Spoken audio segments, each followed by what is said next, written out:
पराभव मात्र रावणाचाच व्हायचा बरं का. रावण पराभूत व्हायचा प्रत्येक वेळेला बरं का. आणि विचार करायची मंदोदरी. रावणाची बायको आहे पण पतिव्रता आहे बरं का, पतिव्रता आहे. नेहमी विचार करायचे काय कमी आहे माझ्या नवऱ्याकडे.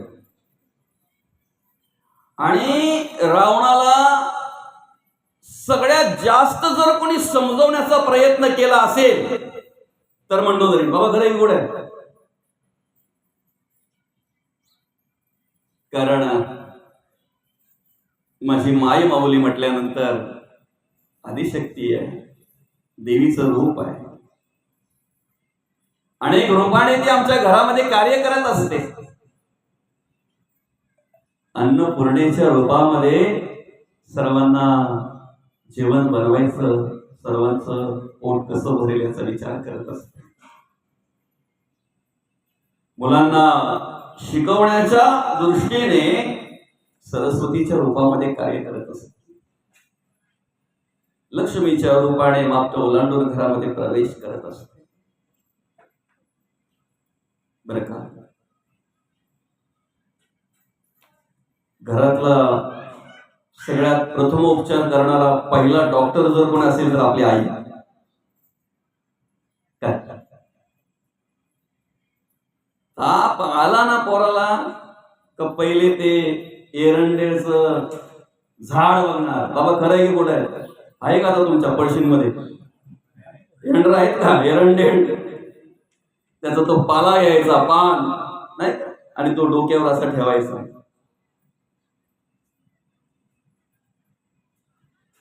एखाद्या घरातला लहान पोर जर जास्त असा किरकिर करायला लागला, जेवण जात नाही, असा बसल तिथंच बसल, डुलाला लागला तर मग घरातले अंदाज काढायचे माणसं याला काय झालं बरं. हा जंत. मग लगेच ती आई जायची एखाद्याच्या वंदामध्ये वहीला कुठेतरी चंद्रचुतीची साल असेल, चंद्रचूत माहिती आहे तुम्हाला काय. तिची साल काढायची, घरात आणायची, चेचायची, कुटायची मोलिया बरं का. आणि मग त्याचा ते रस काढून मग त्याला पाजायची सकाळी. ओके. पहिला डॉक्टर जर घरातला कोणी असेल तर आपली आई, आपल्या घरात असलेली महिला बरं का. अनेक रूपाने ती महिला आमच्या घरामध्ये कार्य करत असते. कुठल्याच बाईला असं वाटत नाही की माझ्या घराचं स्मशान व्हावं. कुठल्याच बाईला असं वाटत. घराला घरपण देण्याचं कार्य महिला करत असतात. मुलांवर संस्कार करण्याचं कार्य महिला करत असतात. जशी परिस्थिती असेल त्या परिस्थितीमध्ये राहून त्या परिस्थितीला सामोरे जाऊन माझा संसार चांगला झाला पाहिजे, माझी मुलं बाळं चांगली राहिली पाहिजे, माझ्या घरातल्यांनी सगळ्यांनी समाधानी राहिलं पाहिजे म्हणून जर कोणी प्रयत्न करत असेल तर त्या देवीचं नाव आहे घरातली आई किंवा महिला बरं का. रावणाची बायको असून सुद्धा समजवण्याचं काम करते कारण पतिव्रता आहे बरं का. सीतामाईला आणलं हे माहिती झाल्यानंतर समजविता आता त्याचं त्याला काहीतरी सांगायला पाहिजे, दाखवायला पाहिजे. बाबा किती सामर्थ्य आहे तुझ्याकडे, तुमच्याकडे.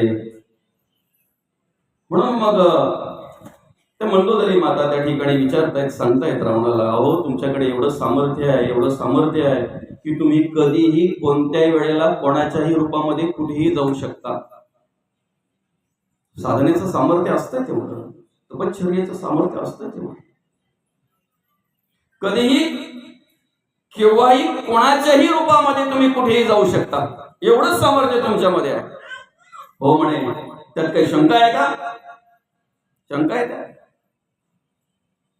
मग सीतामाईला आणताना तुम्ही रामाच्या रूपात का नाही गेले बरं? साधूच्या रूपात का गेले? तेव्हा पटकन रावण बोलतो, मला काही कळत नाही असं वाटतंय का ग तुला? तेव्हा मंदोदरी माता मनातल्या मनात बोलते, त्यात सगळ्याच बायांना वाटतंय का आमच्या तर ह्या ना काही, तुम्ही पण त्यात बोलता आमच्या तर ह्या ना काही कळतच नाही. बाबा खरं मोठे सगळ्या महिलांची तक्रार तीच आहे, आमच्या ह्या ना काही कळतच नाही. आणि सगळ्या पुरुषांची एकच तक्रार आहे, आमच्या इलाज ना काही कोण बोला अक्कल नाही? अहो मी बोलतो डोकाच नाही असं बोलायचं होतं. तिकडून आवाज आला महाराजजी अक्कल नाही म्हणून. असं नाही बरं का बोलायचं. बरं ठीक आहे.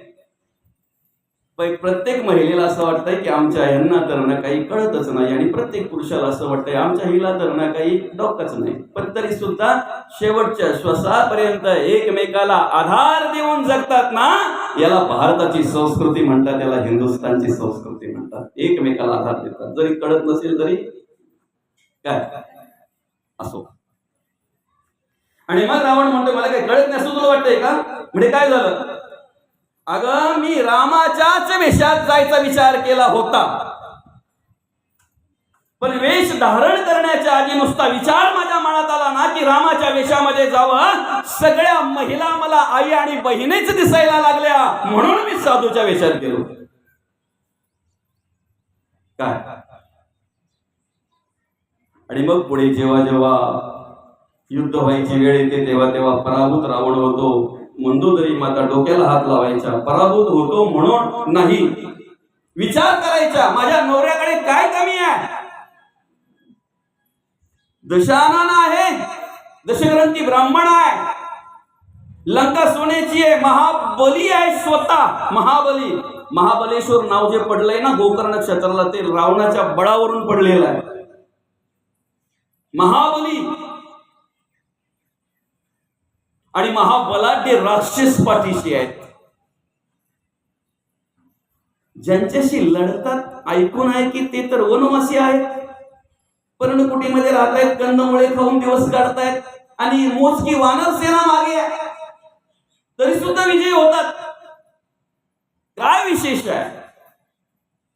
प्रत्येक वेळेला मंदोदरी मातेकडे हाच विचार यायचा. कालांतराने ज्या वेळेला रावणाचा वध झाला, रावण मेला गेला, आणि मंदोदरी माता विचार करायला लागल्या एकदा तरी श्रीराम प्रभूंना भेटलं पाहिजे. कोण आहेत ते?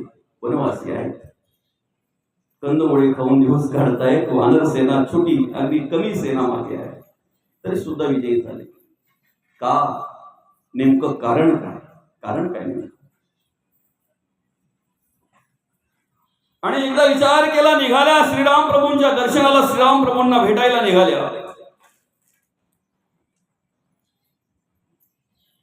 सकाळची वेळ आहे, सूर्य उगवलेला आहे, आणि एका दगडावर श्रीराम प्रभू बसलेले आहेत. पूर्वेच्या दिशेला तोंड करून बसलेले आहेत,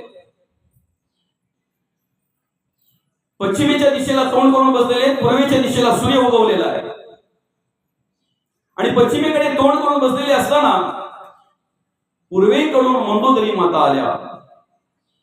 पूर्वेकडून मंदोदरी माता आल्यानंतर त्यांच्या आधी त्यांची सावली पुढे पडत होती काही अंतरावर. जशा श्रीराम प्रभूंच्या जवळ आल्या, मागच्या बाजूला आल्यानंतर श्रीराम प्रभूंच्या समोर सावली पडली. सावली बघितली, महिलेची आहे. हळूच भजन घेताना बांगड्यांचा आवाज झाला. महिला आहे याची खात्री झाली, आणि मागे वळून न पाहता त्या सावलीकडेच पाहून दोन्ही हात जोडले श्रीराम प्रभूंनी.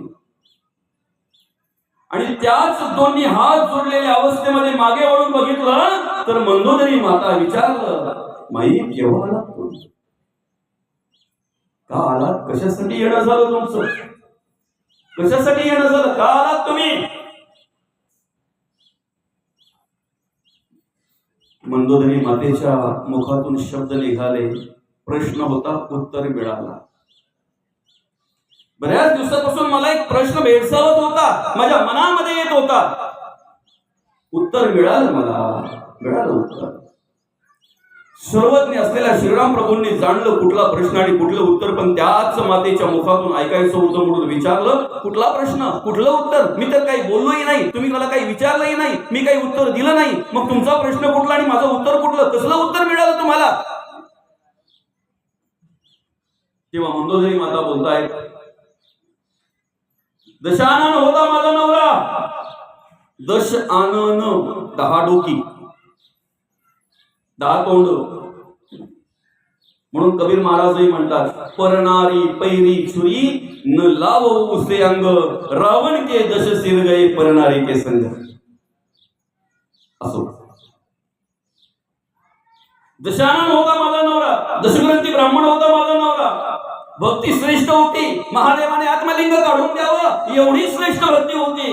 स्वतः महाबलाढ्य होता. लंका सोन्याची होती, कशाची कमतरता नव्हती. महाबली राक्षस पाठीशी असताना सुद्धा तुम्ही वनवासी, तुम्ही कंदमुळे खाऊन दिवस काढले, तुमच्या पाठीशी कोण मोजकी वानर सेना, तरी सुद्धा तुमचा विजय होतोय आणि माझा नवरा पराभूत होतो. हाच प्रश्न माझ्या मनामध्ये अखंड सतत सतत माझ्या मनात येत होता आणि याचं उत्तर आज मला मिळालं.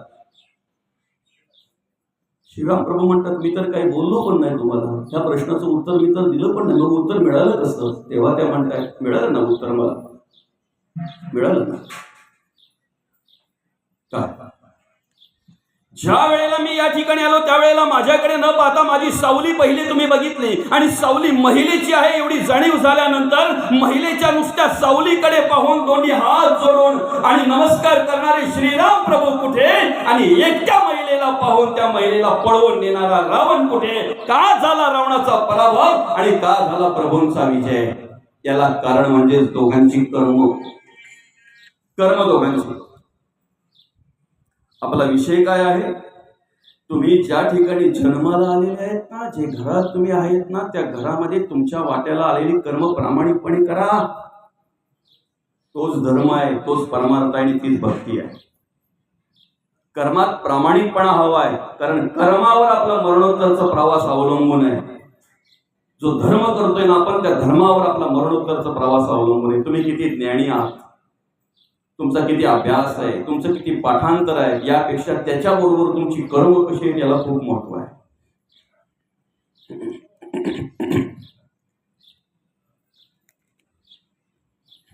पैसा जर भरपूर झाला तर तुम्ही श्रीमंत व्हाल. काय जास्त पैसा असलेल्या माणसाला पण काय बोलतो? श्रीमंतच बोलतो ना. ज्ञान प्राप्त झालं तर तुम्ही हुशार व्हाल. पण एक चांगलं व्यक्तिमत्व म्हणून जर आपल्याला या समाजामध्ये जगायचं असेल तर त्यासाठी संस्कारांची गरज लागते आणि ते संस्कार आम्हाला संतांच्या कृपेने, साधूच्या कृपेनेच प्राप्त होत असतात, परमार्थातूनच प्राप्त होत असतात. संस्कार संपन्न जर व्हायचं असेल तर बरं का. म्हणून ज्ञानाबरोबर, अभ्यासाबरोबर कर्माचाही आम्ही विचार केला पाहिजे, जगण्या वागण्याचाही आम्ही विचार केला पाहिजे.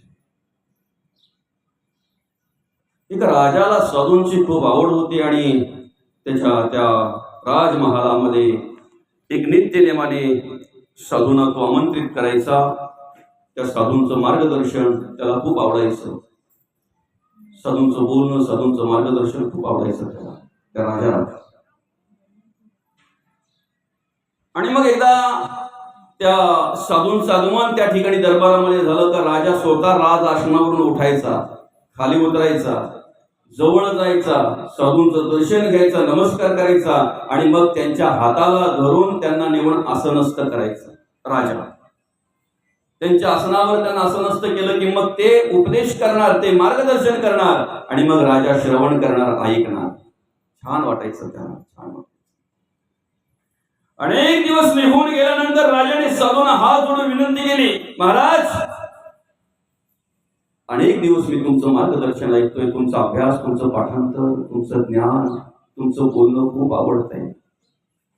तुम्ही थांबूच नाहीत असं वाटतंय बोलता बोलता आणि मलाही ऐकवतच राहावं असं वाटतंय, ऐकवतच राहावं असं वाटतंय. मग आज माझ्या मनामध्ये एक प्रश्न आलेला आहे. म्हणे काय महाराजजी, माणसाकडं असलेलं ज्ञान श्रेष्ठ की माणसाचं जगणं वागणं श्रेष्ठ? महत्व कशाला आहे, ज्ञानाला की जगण्या वागण्याला? साधूने सांगितलं याचं उत्तर एक 8 दिवसानंतर मी तुम्हाला देणार. बरं का.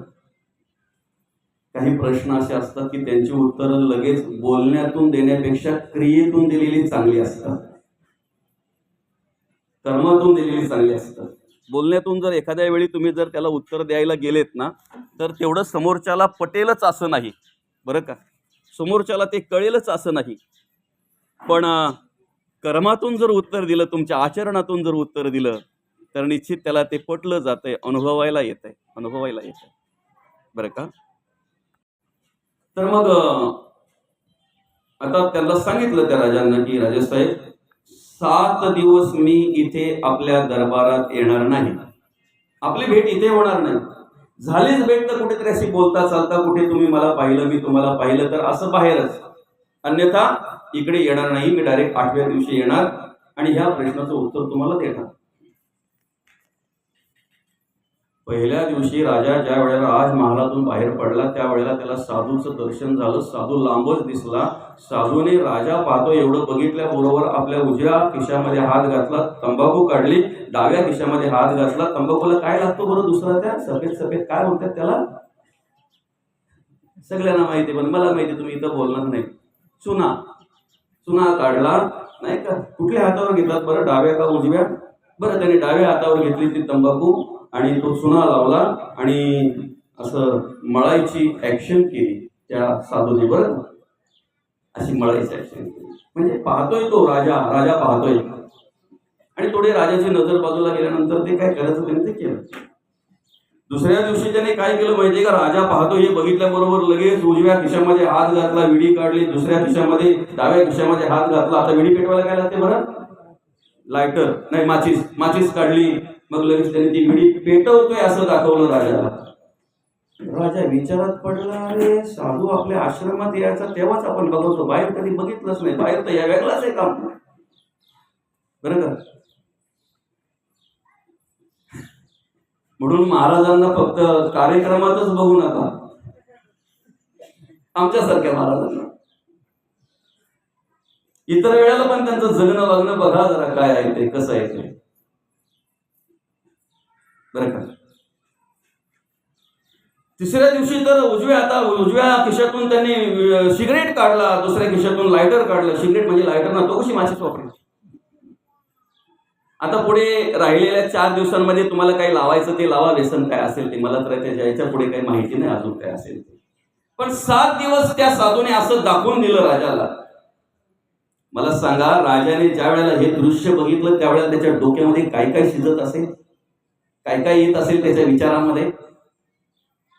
8व्या दिवशी ज्या वेळेला राजा दरबारामध्ये आला त्यावेळेला जाऊन आसनस्थ झाला. थोड्या वेळामध्ये ज्या वेळेला साधूचं आगमन झालं माऊली, राजा जागेवरूनही उठला नाही. रोज जागेवरून उठून आसनातून खाली येऊन त्या ठिकाणी साधूला घ्यायला जायचा, साधूच्या दर्शन घ्यायचं, पाया पडायचा, येऊन त्या साधूला आसनस्थ करायचा. आज जागेवरून पण उठला नाही. साधूंनी स्मित हास्य केलं असं आणि येऊन आपल्या स्वतःच्या त्या आसनावर बसले. राजांना निहाळायला लागले, राजांना हात जोडले. आज साधूने, रोज राजा हात जोडायचा साधूला, आज साधूने राजाला हात जोडले आणि विचारतायत, राजेसाहेब तुम्हाला उत्तर मिळालं का तुमच्या प्रश्नाचं? उत्तर तर नाही मिळालं, पण भलतंच काय काय काय काय पाहायला मिळालं म्हणे या 7 दिवसामध्ये. मला वाटलं नव्हतं तुम्ही एवढे व्यसनी म्हणतात का त्याला, व्यसनी असाल, वाटलं नव्हतं मला. तेव्हा त्या साधूने सांगितलं, राजा आतापर्यंत तुला जे मार्गदर्शन करायचं ते ज्ञान आहे ना रे मला, की गेलं ज्ञान संपतंय का? आहे ना ज्ञान, तो अभ्यास माझा आहे, ते पांडित्य माझ्याकडे आहे, ते ज्ञान मला आहे. मग तरी सुद्धा रोज तुम्हाला घ्यायला येणारा, साष्टांग नमस्कार घालणारा, मला आसनस्थ करून माझं मार्गदर्शन ऐकणारा, आज तू मला शिकवतोयस, याला कारण काय? माझं जगणं वागणं बदललं ना तू, त्यामुळे तुझ्या मनामध्ये परिवर्तन झालं, त्या दृष्टीने तू माझ्याकडे पाहायला लागला. म्हणून ज्ञानाच्या बरोबर आपल्या जगण्या वागण्यालाही तेवढंच महत्व आहे, तेवढंच महत्व आहे. आणि म्हणून श्रीराम प्रभूंचा आदर्श घ्या, एक पत्नी एक बाण्याने एक वचने जगण्याचा प्रयत्न करा. त्याच्याच बाजूला आमच्या आई साहेबांनी, आमच्या ताई साहेबांनी सीतामाईचा आदर्श घेतला पाहिजे. राजाची कन्या आहे, राजाची सून आहे, विश्वाच्या नियंत्याची पत्नी आहे, पण तरी सुद्धा वनवास सांगितल्यानंतर श्रीराम प्रभूंच्या बरोबर निघालेले आहे.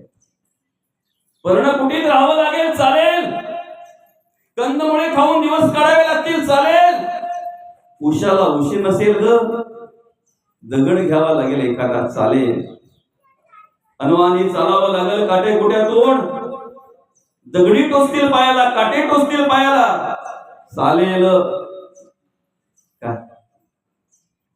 निरोप कसला घेता आता, जेथे राघव तेथे सीता, राहता आलं पाहिजे, राहता आलं पाहिजे. ज्या ठिकाणी आपण आहोत ना त्याच ठिकाणी आपण समाधानी आहोत. फक्त एवढं स्वीकारा, जैसी स्थिती आहे तैशा परी राहावे, चित्ती असू द्यावे समाधान. जे भगवंताच्या कृपेने प्राप्त झालंय ते स्वीकारा. ठेविले अनंते तैशीची राहावे, चित्ती असू द्यावे समाधान. का जैसी स्थिती आहे तैशा परी राहे, कौतुक तूप आहे संचित. राहता आलं पाहिजे. आम्ही आमच्या घरात राहून, आम्ही आमच्या संसारात प्रपंचात राहून, आम्ही आमचा जो काही व्यापार व्यवसाय उद्योगधंदा नोकरी जो काही असेल तो प्रामाणिकपणे करत असू ना, त्या ठिकाणी कार्य करत असताना वडील म्हणून मुलांचं संगोपन करणं आमचं कर्तव्य आहे. त्यांच्यावर संस्कार करणं, त्यांना मार्गदर्शन करणं आमचं कर्तव्य आहे. आमच्या आई वडिलांची सेवा करणं आमचं कर्तव्य आहे. ज्या आईने आम्हाला 9 महिने 9 दिवस गर्भामध्ये वाढवलं, घडवलं, मोठं केलं, तळ हाताच्या पोटाप्रमाणे जपलं, मरणदायी